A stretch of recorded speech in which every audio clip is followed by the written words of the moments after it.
Assalamualaikum warahmatullahi wabarakatuh.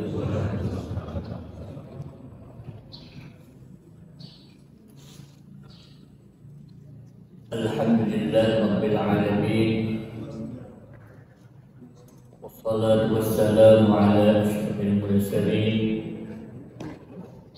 Sayyidina Muhammadin al-amin wa ala alihi wa sahbihi ajma'in. Allahumma rabbi shrah li sadri wa yassir li amri wahlul 'uqdatam min lisani yafqahu qawli. Subhanaka la 'ilma lana illa ma 'allamtana innaka antal 'alimul hakim. Qala 'azza min qa'il inna hadzal qur'ana yahdi lillati hiya aqwam wa yubashshirul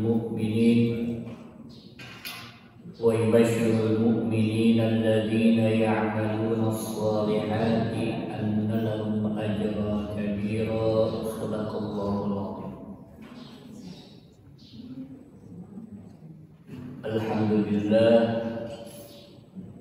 berkah dan qudrah dan inayah Allah Subhanahu wa ta'ala, kita sekalian pada awal hari ini, pagi ini, bisa sama-sama bersilaturahmi sekaligus bersilaturahmi setelah kita melaksanakan kewajiban kita sholat subuh berjamaah. Dan sekarang alhamdulillah kita bisa beriktikaf sambil membahas beberapa firman Allah Subhanahu wa ta'ala untuk kita laksanakan dalam kehidupan sehari-hari, dan insya Allah akan menjadi motivasi kita untuk lebih mempertebal iman kita kepada Allah Subhanahu wa ta'ala. Pada pagi hari ini insya Allah kita akan membahas hubbullah, cinta kepada Allah, yang terdapat di dalam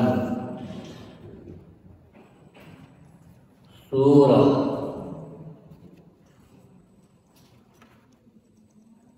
Al-Imran ayat 31 dan seterusnya, yang ayatnya telah dan sering kita baca dalam mushaf penafsiran ayat-ayat yang lain.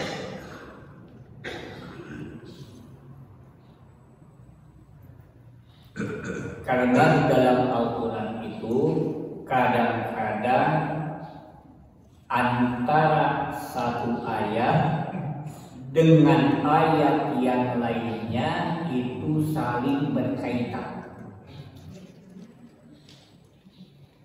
Antara satu surat dengan surat yang lainnya saling berkaitan. Dan kadang-kadang saling melengkapi. Seperti kemarin dulu, tanda-tanda orang takwa itu dijelaskan di dalam beberapa ayat. Tidak semuanya dijelaskan dalam satu ayat.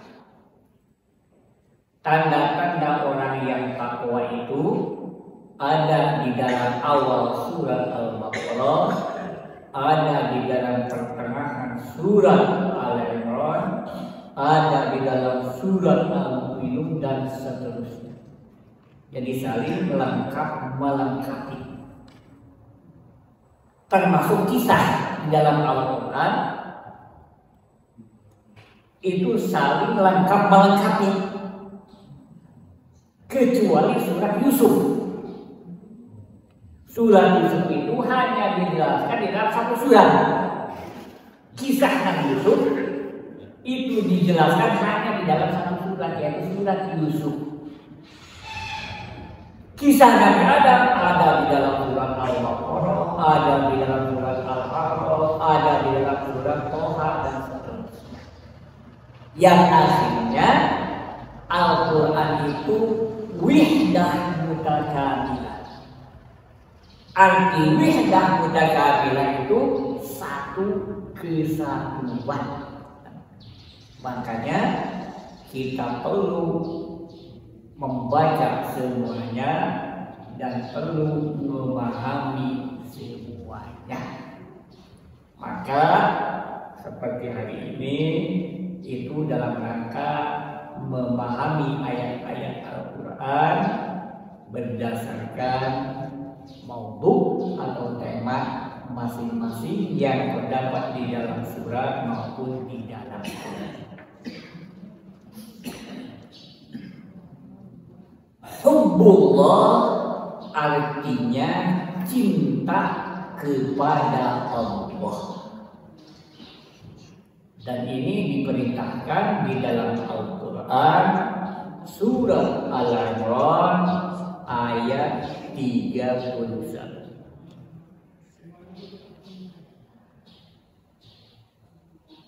A'udzu billahi minasyaitonir rajim. Bismillahirrahmanirrahim.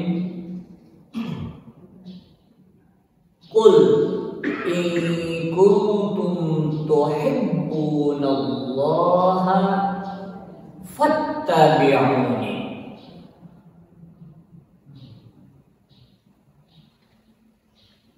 Yuhibbukumullah wa yaghfir lakum dzunubakum wallahu ghafurur rahim.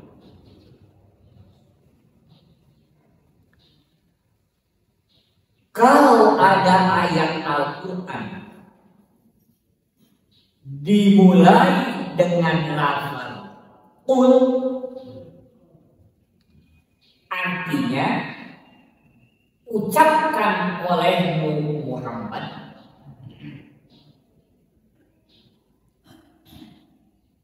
Itu menandakan bahwa Al-Quran itu benar-benar lafaz dan maknanya dari Allah.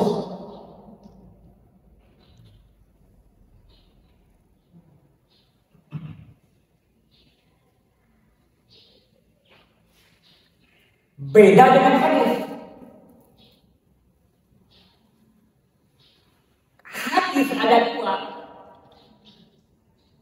Yang pertama hadis qudsi dan yang kedua hadis nabawi. Hadis qudsi maknanya dari Allah, ucapannya dari Nabi Muhammad.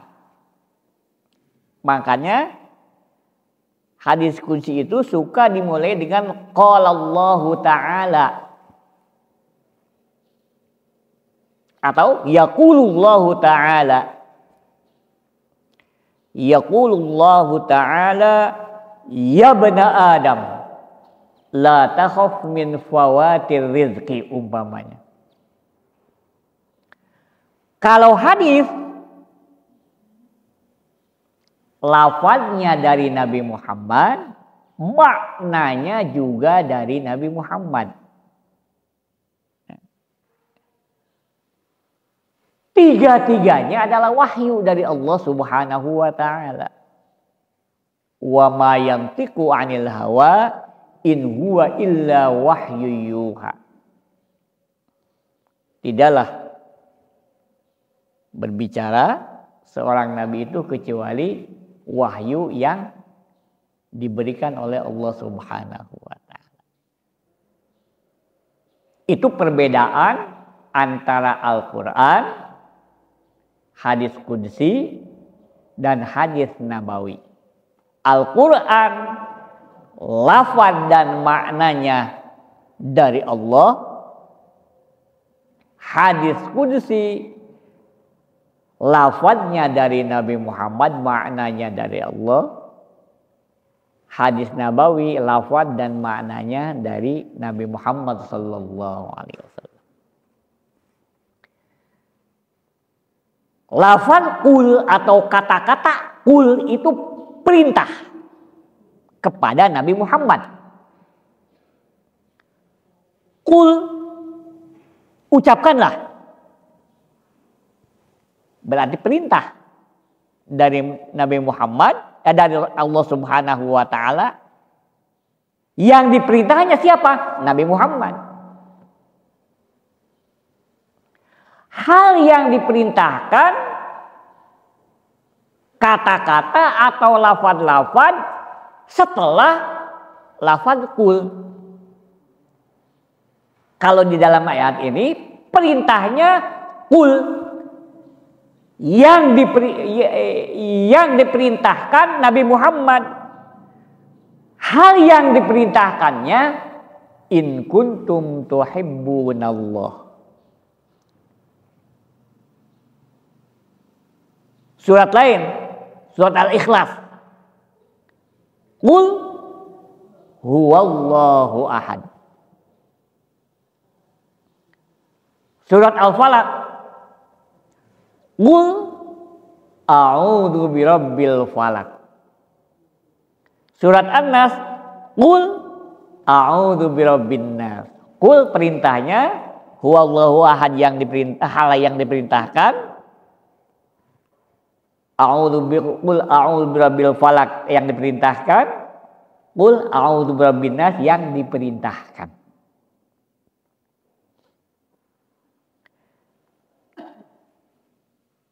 Kalau di dalam perkataan yang biasa, yang diperintahkan, yang diperintahnya adalah Nabi Muhammad.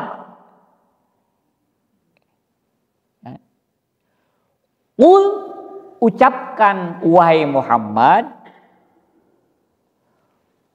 Qul in kuntum, jika kau sekalian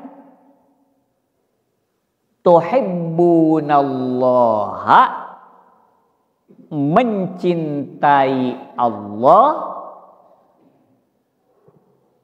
fattabi'uni, maka ikutilah aku. Nah, dalam perkataan biasa tidak usah dibacakan oleh Nabi Muhammad itu kata-kata qulnya. Kan qul itu perintah dari Allah kepada Nabi Muhammad. Nabi Muhammad disuruh untuk menceritakan kepada para sahabat.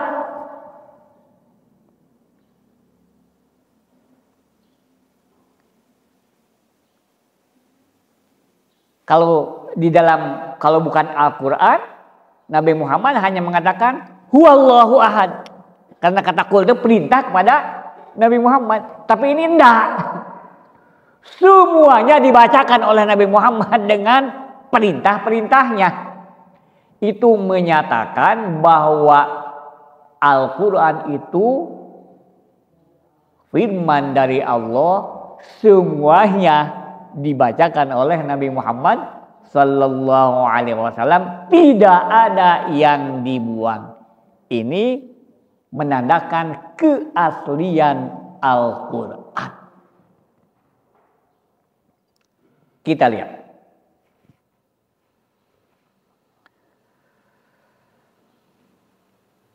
Qul, katakanlah wahai Muhammad, in kuntum, jika kau sekalian tuhibbunallaha, mencintai Allah, fattabi'uni, maka ikutilah aku.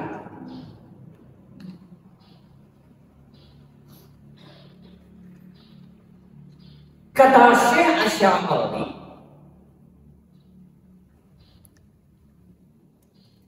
kenapa kita harus mencintai Allah? Karena ini pada hakikatnya perintah kepada kita agar supaya kita mencintai Allah.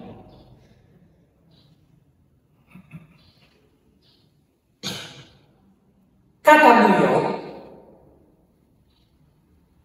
karena Allah Subhanahu wa Ta'ala adalah Zat yang memberi berbagai-bagai anugerah, kenikmatan, dan pemberian kepada kita sekalian. Selalu ini diulang-ulang dalam tafsirul Quran di Syi'ar untuk mengingatkan kita.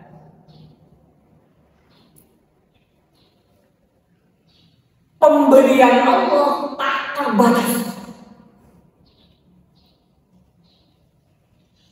Di dalam ayat lain Allah Subhanahu wa Ta'ala berfirman, "Wa in ta'uddu ni'matallahi la tuhsuha." Jika kau sekalian menghitung-hitung nikmat Allah, tidak akan terhitung. Saking banyak-banyaknya nikmat Allah.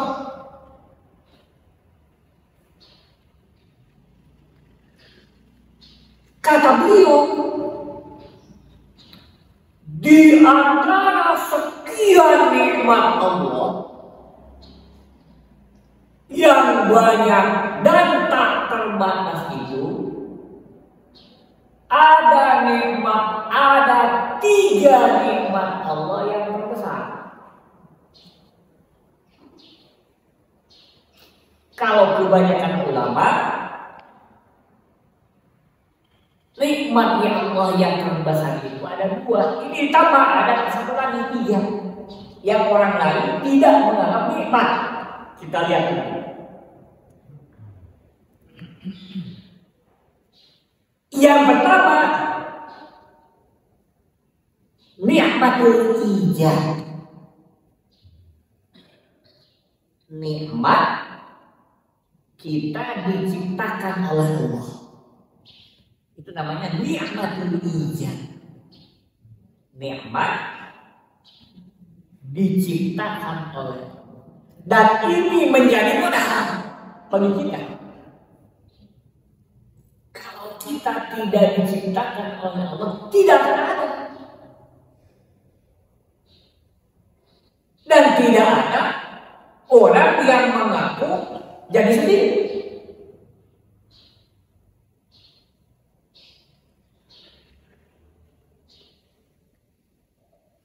Ini perlu kita ingat dan perlu kita renungkan. Allah yang menciptakan kita, Allah yang menghidupkan kita, dan alhamdulillah kita yang berada di tempat ini oleh Allah Subhanahu wa Ta'ala sudah diberi umur lebih.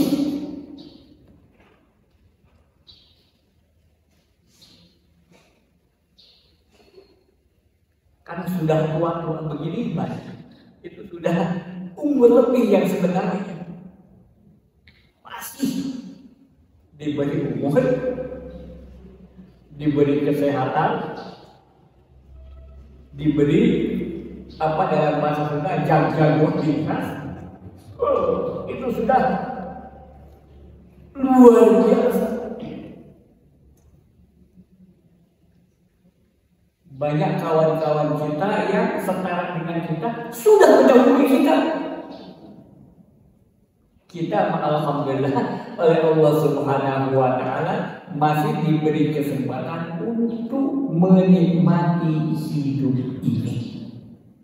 Itu namanya ni'matul ijad, nikmat diciptakan.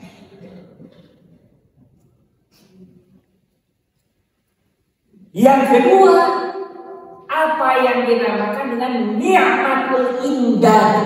Yang tadi ijad, yang kedua imdad. Ni'matul imdad itu nikmat diberi bahan-bahan agar supaya kita bisa hidup.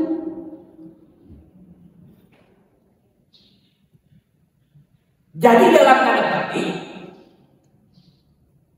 Allah Subhanahu wa Ta'ala bertanggung jawab, tapi tak sopan kita bilang kepada Allah bertanggung jawab.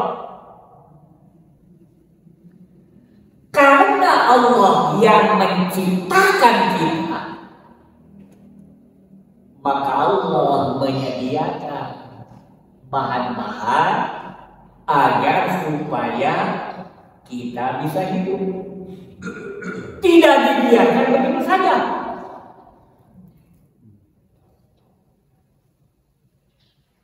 Mana bahan supaya kita bisa hidup? Alam semesta ini. Bahkan Allah sebelum menciptakan manusia, menciptakan bahan-bahan ini dulu. Karena Allah Subhanahu wa Ta'ala sebelum menciptakan Adam, menciptakan alam dulu.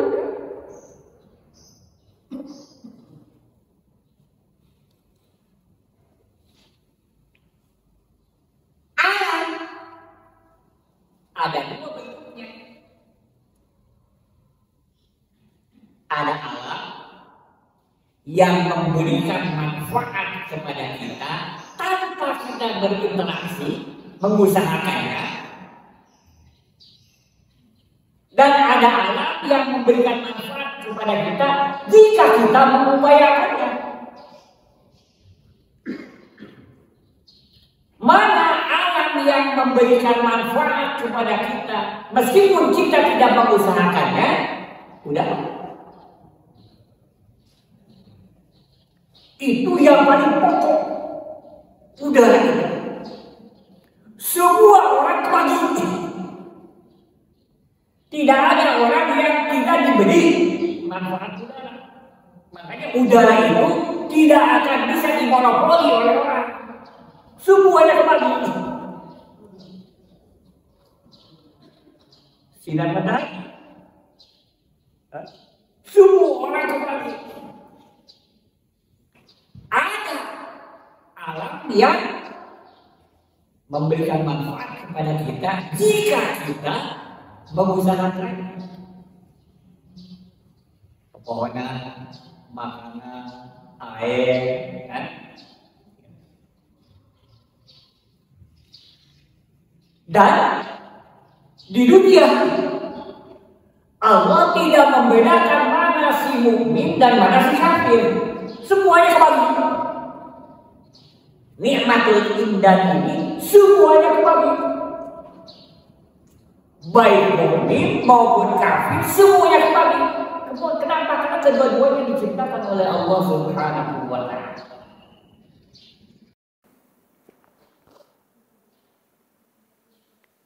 Orang mukmin jika bekerja dengan keras akan ada hasilnya. Orang kafir juga sama, jika bekerja dengan keras ada hasilnya. Orang mukmin yang tidak bekerja dengan keras, ia tidak akan ada hasilnya. Begitu juga orang kafir. Tidak dibedakan antara si mukmin dengan si kafir. Itulah sebagian dari rahman Allah. Rahman Allah diberikan kepada semua orang. Kalau rahim Allah hanya diberikan kepada orang-orang yang beriman. Karena itu berkaitan dengan kenikmatan nanti di alam akhirat. Nikmatul imdad. Nikmat diberi bahan-bahan agar supaya kita bisa hidup. Bahkan di dalam hadis qudsi yang beberapa kali dibacakan, itu dijamin oleh Allah. Kita baca lagi untuk menguatkan hati kita di dalam hadis qudsi, dan itu selalu saya bacakan untuk mengingatkan diri saya.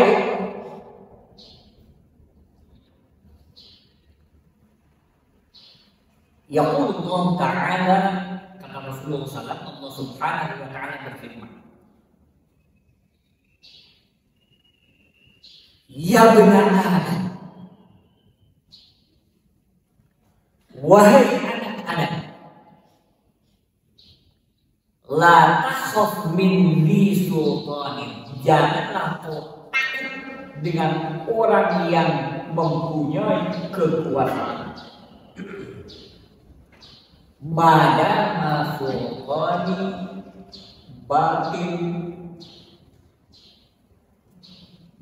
lain, selama kekuasaanku ada, tidak hilang. Karena pada hakikatnya termasuk kekuasaan pun pemberian dari Allah. Qulillahumma malikal mulki tu'til mulka man tasya wa tanzi'ul mulka mimman tasya.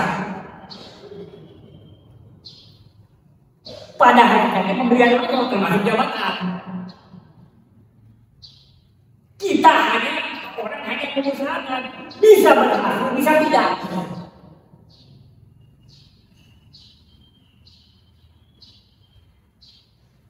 Contoh sederhana, sebentar lagi kan kita pilkada, calon ada 4, yang menang hanya 1, yang lainnya dia hanya kita tak tahu, kan gitu. Maka dia berupaya, tidak apa-apa. Ya benar Adam, wahai anak Adam, la takhaf min fawatir rizki, janganlah kau khawatir kehabisan rezeki. Karena Allah Maha tahu banyak orang yang takut kehabisan rezeki. Madamat khazaini mamlu'atan la tanfad, selama gudang-gudangku yang tadi itu penuh, tidak habis-habis. Mana gudang Allah? Alam semesta ini. Selama alam semesta ini ada, di sana ada rezeki.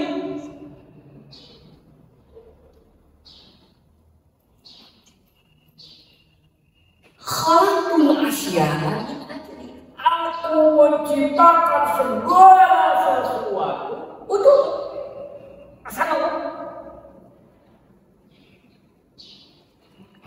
Segala apa yang ada di dunia ini,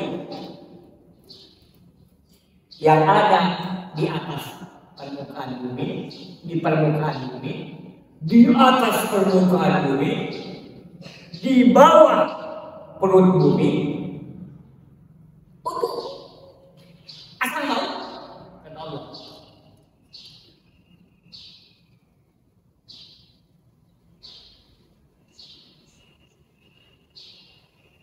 Karena kau diberi akal. Tapi jangan lupa, ketahui, wa khalaqtuka min ajli, dan aku menciptakanmu untuk mengabdi kepadamu. Hanya segitu.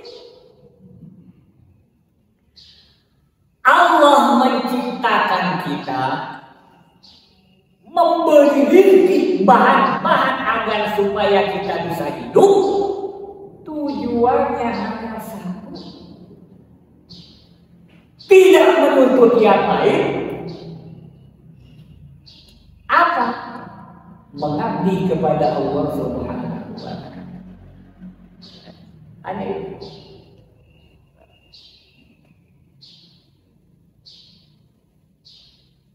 Itulah dasar bahwa kita harus mencintai Allah.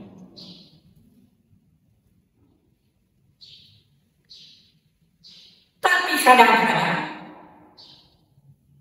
ada orang yang kalau istilah bahasa Sunda, aku anggap mengaku dirinya cinta kepada Allah, padahal yang sebenarnya tidak, karena ada tanda-tandanya. In kuntum tuhibbunallaha, jika kau sekalian cinta kepada Allah, bagaimana caranya? Fattabi'uni, maka ikutilah aku. Kata-kata ittabi'u berarti berkaitan dengan perilaku. Ikutilah perilaku aku, kata Nabi.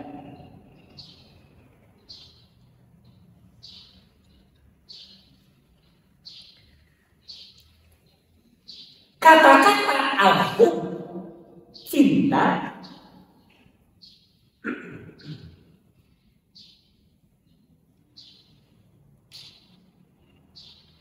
ada dua. Yang pertama, apa yang dinamakan al-hubbul, cinta atau senang berdasarkan logika.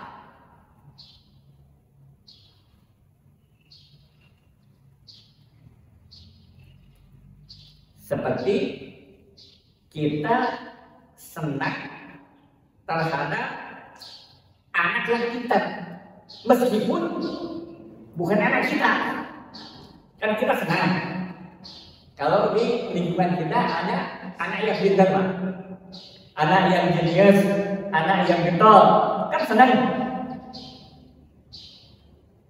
Itu namanya al-hubbul aqli, meskipun bukan anak kita. Kemudian yang kedua, apa yang dinamakan al-hubbul atifi, cinta, senang, tapi dasarnya adalah perasaan.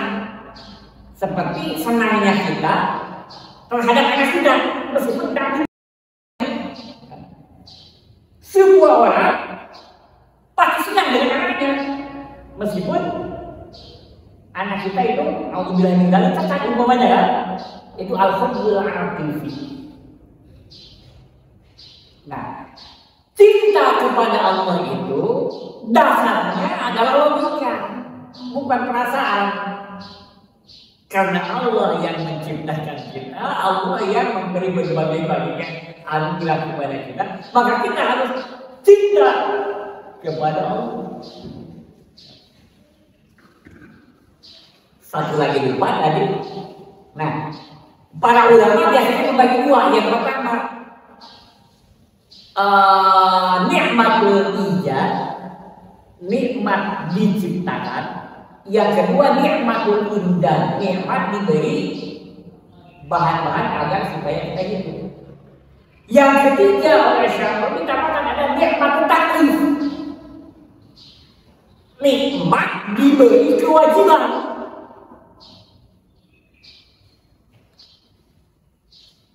Kalau kebanyakan orang menganggap bahwa taklif itu adalah beban, sesuai dengan namanya, kalafa yukallifu taklifan, beban. Kewajiban sholat beban, kewajiban puasa beban, kewajiban zakat beban, kewajiban haji beban, kewajiban berbuat baik beban, kewajiban sedekah beban. Kita harus dibagi. Bagi kita itu adalah nikmat. Kenapa? Taklif itu, kewajiban dari Allah itu kita jadikan nikmat. Karena manfaatnya kembali kepada kita.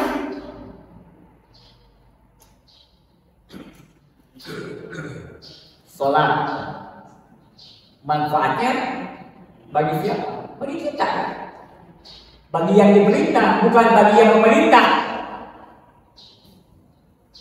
Puasa, zakat, naik haji, berbuat baik, sedekah, silaturahmi dan lain sebagainya. Manfaatnya itu bagi kita, bukan bagi Allah, bukan bagi yang memerintahkan. Benar.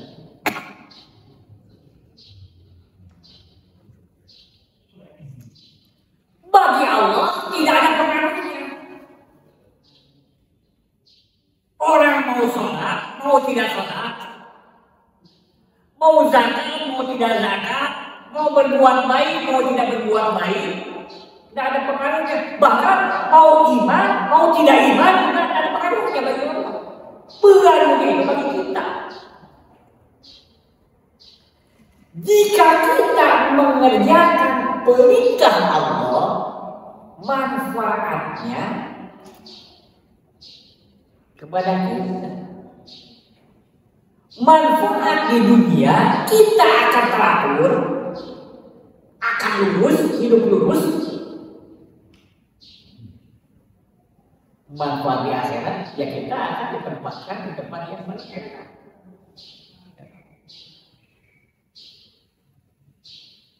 Jadi 3 nikmat Allah yang terbesar bagi kita. Kata beliau, seperti kita minum obat katanya. Kenapa kita senang minum obat? Meskipun pahit. Karena dengan minum obat kita akan sembuh. Sholat pahit. Apalagi sholat sunnah. Nah, benar. Kalau kata beliau, amal yang utama itu min jinsi ma furidullah, dari jenis yang difardukan.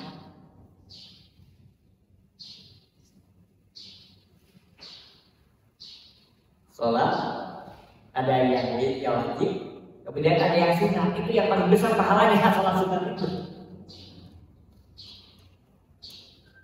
Min jinsi ma furidullah, dari jenis yang difardukan.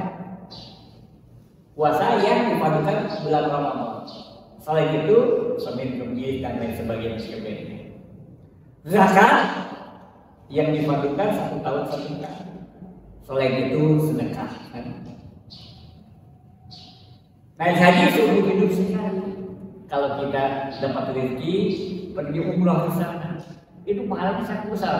Dari jenis yang difardukan, ibadah dari jenis yang difardukan tapi tidak difardukan, itu pahalanya sangat besar sekali.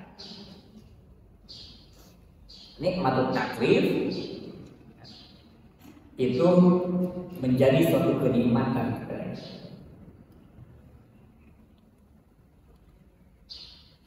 Apa kira-kira balasan bagi orang yang mencintai Allah dengan cara mengikuti apa yang dilakukan oleh Rasulullah? Kata Siti Aisyah, kana khuluquhu al-Qur'an. Akhlak Rasulullah itu adalah Al-Quran. Jadi semua apa yang dilakukan Rasulullah itu implementasi atau mempraktikkan apa yang terdapat di dalam Al-Quran. Orang bilang Al-Quran al-jari, Quran berjalan semua itu. Maka kita harus mengikuti beliau. Yuhibbukumullah, maka aku aku akan mencintaimu sekali.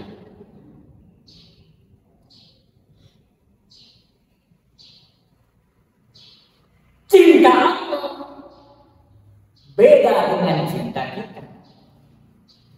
Cinta kita kepada Allah yaitu menjalankan apa yang dilakukan oleh Rasulullah. Cinta Allah kepada kita adalah dampak daripada cinta itu, yaitu memberikan pahala. Kalau ada istilah yuhib atau ahabah dari Allah artinya memberikan pahala. Bukan hanya sekedar cinta seperti cintanya manusia. Sama dengan ingatnya kita kepada Allah dengan ingatnya Allah kepada kita, tak sama. Yang pada itu fadhkuruni, ingatlah kau sekalian kepada aku. Baik ingat melalui bacaan maupun ingat melalui perilaku. Al-Qur'an, aku akan ingat kepadamu sekalian. Ingat ya Allah, yaitu memberikan pahala. Jadi yang sebenarnya mendapatkan pahala dari Allah Subhanahu wa Ta'ala mudah, asal kita tahu.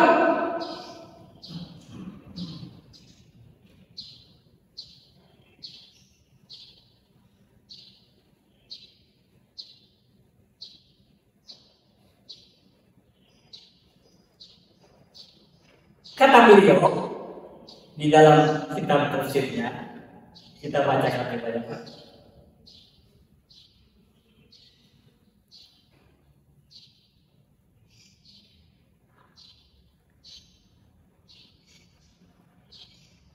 Bentar.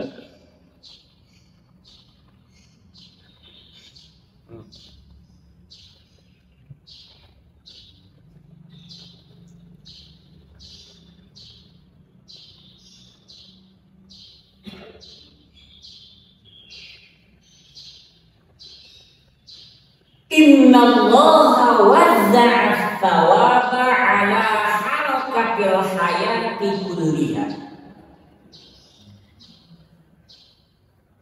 Allah Subhanahu wa Ta'ala membagi-bagikan pahala di semua aspek kehidupan.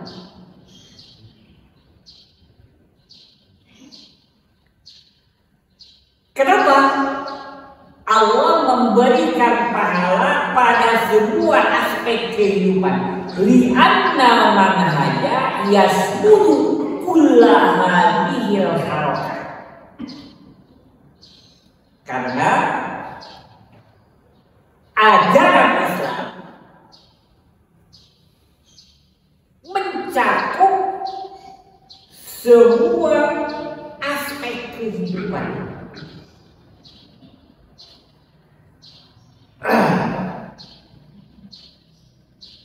Tidak ada satu aspek kehidupan yang tidak ada aturannya di dalam Islam. Mulai yang paling tinggi, la ilaha illallah, sampai dengan yang paling rendah, imamatul adhan tariq, menghilangkan diri dari jalan. Apalagi di tengah, baca-baca, ada aturan di dalam Islam. Bahkan setiap aspek kehidupan ada bawahnya. Makanya nanti dia ditata masing-masing doa yang harus kita baca ketika kita melakukan sesuatu. Ada semuanya. Ada kita Imam Ghazali. Ada bacaannya.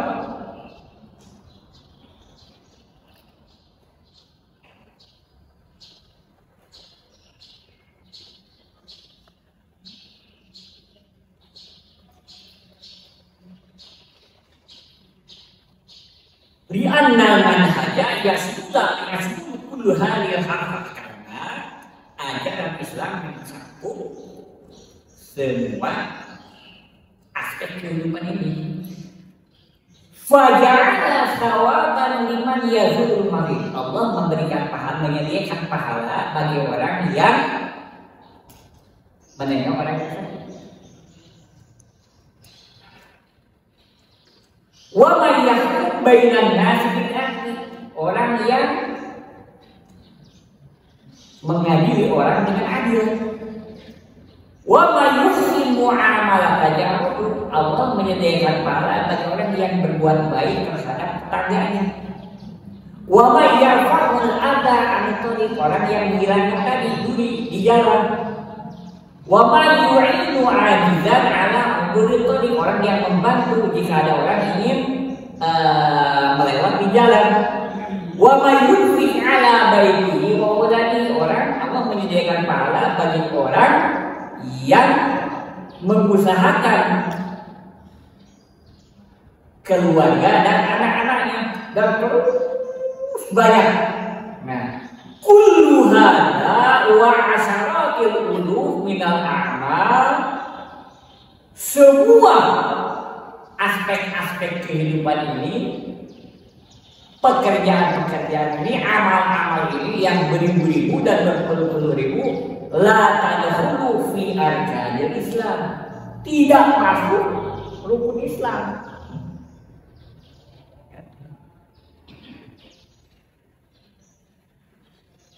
Walakin 'alaiha thawabun 'adzim, tetapi mendapatkan pahala yang besar. Makanya kita harus membedakan antara Islam dan rukun Islam. Kalau kita ibaratkan rumah ini adalah rumah itu adalah Islam. Rumah itu ada tiangnya. Arkanul Islam itu tiang Islam yang 5 itu.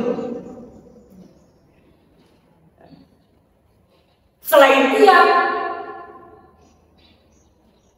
ada pilar, ada tengah rumah dan lain sebagainya. Yang tadi itu fardhuha, yang sunannya itu la ilaha illallah wa anna imatul ala tariq. Jadi banyak sekali kalau kita pahala yang disediakan oleh Allah Subhanahu wa taala. Yuhibbukumullah. Bukan hanya Allah memberikan pahala, ada tambahnya.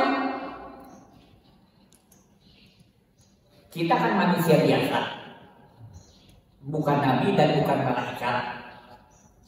Sewaktu-waktu kita melakukan dosa dan kesalahan. Karena yang maksum dijaga dari dosa dan kesalahan hanya nabi dan malaikat. Selain itu pasti suatu waktu melakukan hal-hal yang salah atau hal-hal yang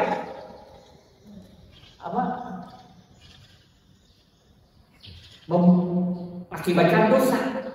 Kenapa? Karena di dalam diri manusia itu ada akal dan ada hawa nafsu. Ketika hawa nafsu kita mengalahkan akal, pada waktu itulah kita salah. Dan pada waktu itulah kita melakukan dosa.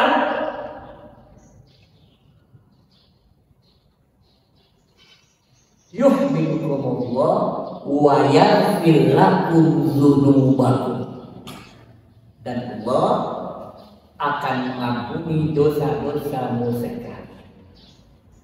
Jadi otomatis ketika kita cinta kepada Allah dengan melakukan mengikuti apa yang dilakukan oleh Rasul sebatas kemampuan kita. Karena masing-masing orang ada batas kemampuannya. Ya? Yang dituntut itu sebatas kemampuan kita. La yukallifullahu nafsan illa wus'aha.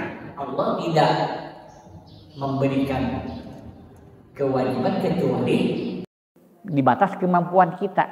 Kan? Dan semua kewajiban ada di batas kemampuan kita. Hanya saja ada batas minimal dan ada batas maksimal. Ketika iman kita kuat, batas maksimal maksimal.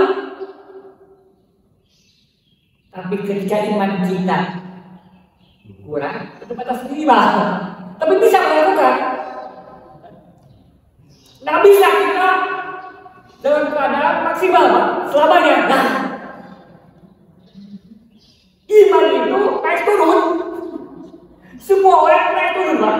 Al-imanu yazidu wa yanqusu.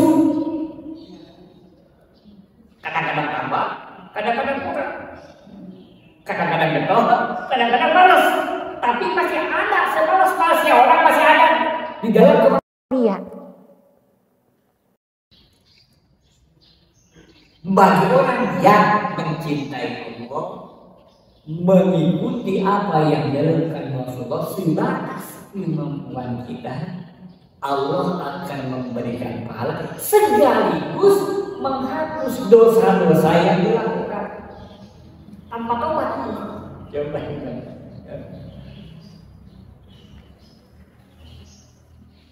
Kenapa? Wallahu ghafurur rahim. Kenapa Allah tahu mempunyai sifat ghafur dan mempunyai sifat rahim? Kalau umpamanya manusia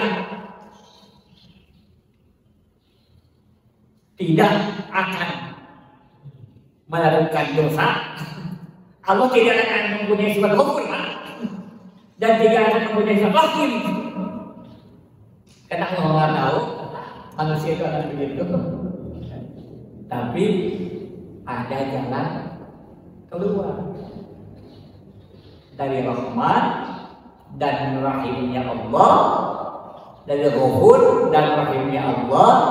Allah akan menghapus dosa bagi orang yang cinta kepada Allah dengan mengikuti ajaran Rasulullah SAW. Mudah-mudahan dengan perintah Allah Subhanahu wa Ta'ala agar supaya kita mencintai Allah, menjadi dorongan kepada kita untuk lebih mencintai Allah lagi dan melaksanakan apa yang dilakukan oleh Rasulullah dalam batas maksimal.